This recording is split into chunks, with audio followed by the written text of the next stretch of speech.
กวิทูอนุตตโรปุริสธรรมสารติสัทธาเทวมนุสสานังพุทโธภควาติสวาทาโตภควตาธัมโมสันทิติโกอาการิโกเอหิปัสสิโกโอปะนะหิโกปัจจัตตังเวทิตาโพวิญโยอิติสุปฏิปันโนภะคะวะโต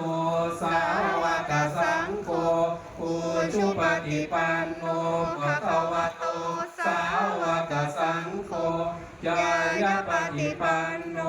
ภะคะวะโตสาวกสังโฆสามีจิปฏิปันโนภะคะวะโต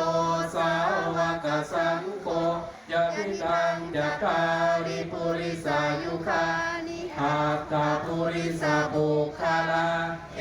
สะภะคะวะโตสาวกสังโฆปาหุเนยโยปาหุเนยโยทักขิเนยโยอัญชลีการณิโยอนุตตรังปุญญาเกตังโลกัสสาติอิติปิโส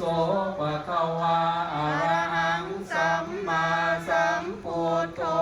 วิชาจารณสัมปันโนสุขโตโลกวิทูอนุตตโร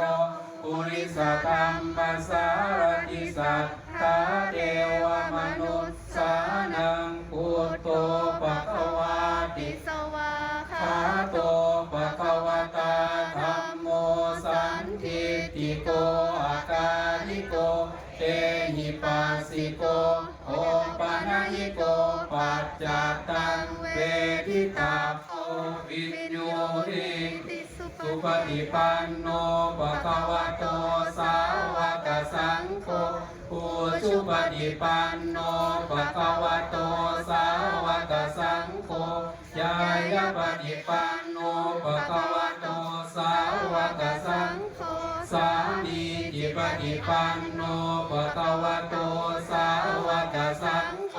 ยะทิตังจัตตาริปุริสายุคานิอัตตา